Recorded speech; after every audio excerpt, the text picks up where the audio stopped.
गए। मैं हूं आपके साथ अंकिता। चलिए नजर डालते हैं अब तक की बड़ी खबरों की ओर। माननीय गृह मंत्री जी।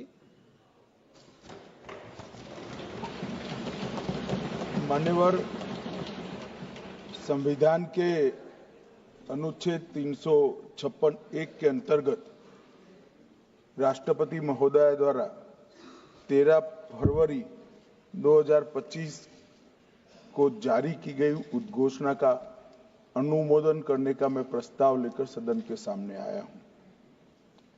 मान्यवर, हम सब जानते हैं कि हाईकोर्ट के एक फैसले के कारण मणिपुर में दो समुदायों के बीच में आरक्षण संबंधी विवाद के कारण एक जातीय हिंसा का उद्भव हुआ। मान्यवर, ये रायट्स नहीं है ना टेररिज्म है। ये हाईकोर्ट के एक फैसले के इंटरप्रिटेशन के कारण दो समुदायों के बीच में जातीय हिंसा हुई। सभी सदस्यों ने इस पर काफी चिंता व्यक्त की है मान्यवर, और उन्होंने कहा कि भाई तुरंत शांति हो, पुनर्वास के लिए तुरंत प्रयास किए जाएं, केसों की न्यायिक जांच हो और जो पीड़ित है उनकी पीड़ा कम करना और उनका जो नुकसान हुआ है इसकी भरपाई होनी चाहिए।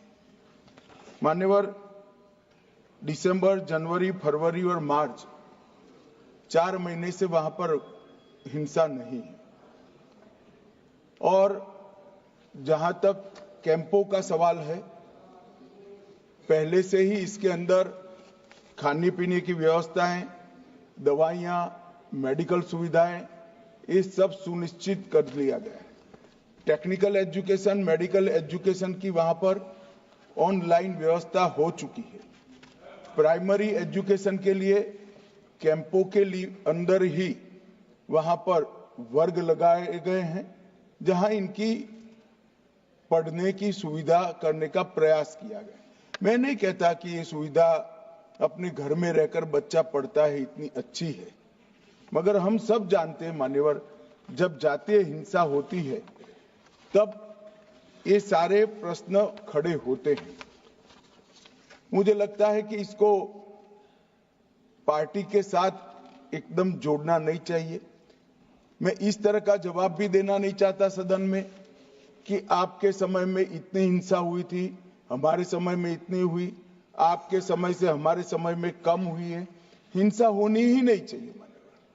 इसमें इन प्रिंसिपल किसी की इस सदन में असहमति नहीं है, परंतु पिक्चर इसी तरह से खड़ा करने का प्रयास किया कि भाई भाजपा के शासन में ही जातीय हिंसा हुई है। मान्यवर, मैं 2-3 चीजों पर ध्यान आकर्षित करना चाहता हूं। पहले मैं सिर्फ मणिपुर की ही बात करूंगा। मणिपुर में 1993 में जातीय हिंसा हुई, नागा कुकी संघर्ष हुआ। 93 से 98 तक 5 साल तक चला, 750 मौतें हुई, और मान्यवर इसके अंदर छूट-फूट घटनाएं 1 दशक तक चलती रही। मैं ये नहीं कहता कि 1 दशक तक चली थी, हमारा कम हुआ है।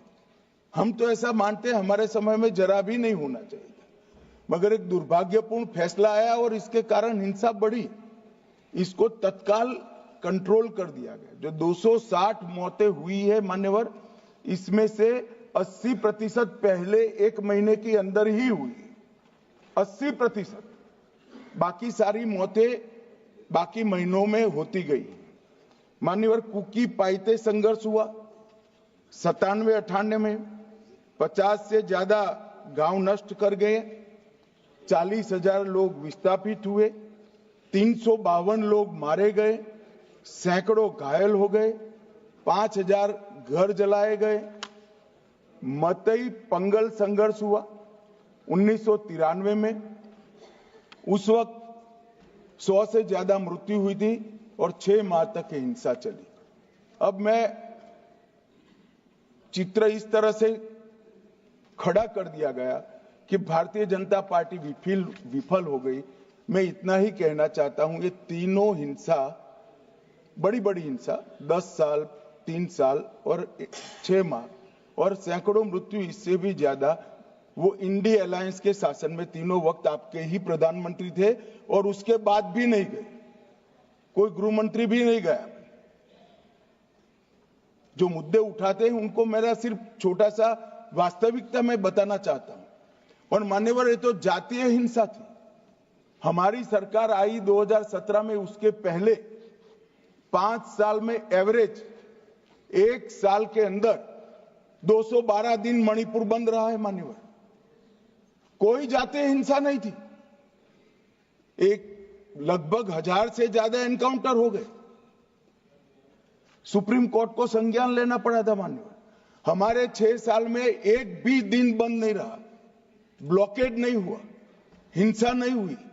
जब एक विशिष्ट परिस्थिति हुई कि सुप्रीम कोर्ट के एक जजमेंट का इंटरप्रिटेशन दोनों समुदायों ने अपने अपने खिलाफ किया, अरे हाईकोर्ट के, और 2 ही दिन में हिंसा भड़क गई। और एक ये भी कहा गया कि इसको नजरअंदाज किया गया। जिस दिन जजमेंट आया उसी दिन यहां से कंपनियां वायुसेना के विमान में मान्यवर वहां रवाना कर दी। कोई नजरअंदाज नहीं किया।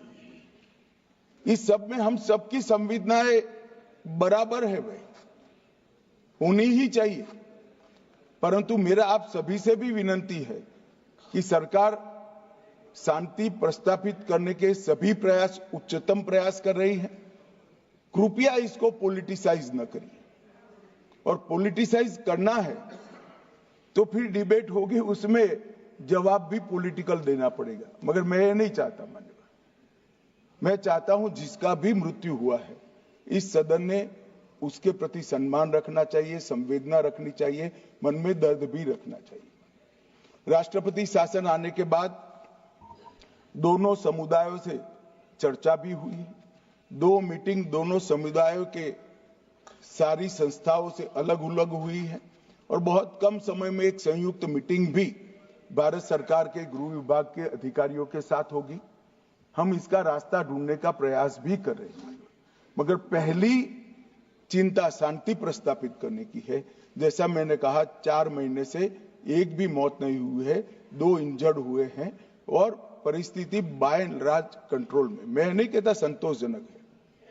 जब तक ये विस्थापित कैंपों में रहे तब तक संतोष होने का सवाल ही नहीं।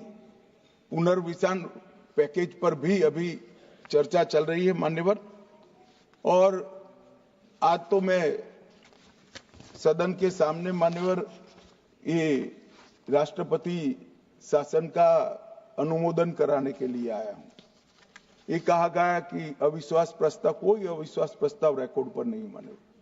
कांग्रेस पार्टी के लिए अविश्वास प्रस्ताव लाने के लिए इतने विधायक ही नहीं है कि वो अविश्वास प्रस्ताव लाए। ये हमारे मुख्यमंत्री ने इस्तीफा दिया, फिर राज्यपाल ने भाजपा के 37, एनपीपी के 6, एनपीएफ के 5, जेडीयू के 1 और कांग्रेस के 5 सदस्यों से चर्चा करी। जब बहुमत सदस्यों ने कहा कि हम सरकार बनाने की स्थिति में नहीं है, तब राष्ट्रपति शासन की कैबिनेट ने अनुशंसा की, जिसको राष्ट्रपति महोदय ने स्वीकारा। और जो सुप्रीम कोर्ट का जजमेंट है, इसके हिसाब से मैं 2 माह के अंदर इसका अनुमोदन लेने के लिए आया हूं। मेरा सदन के सभी सदस्यों से विनती है कि सरकार चाहती है कि जल्द से जल्द शांति हो, जल्द से जल्द पुनर्वसन हो और जो जख्म लगे हैं उस पर मरहम भी लगाया जाए। कृपया सभी दल एक मत होकर ये राष्ट्रपति शासन के निर्णय का अनुमोदन करें, ऐसा मैं आपके माध्यम से विनती करना चाहता हूं।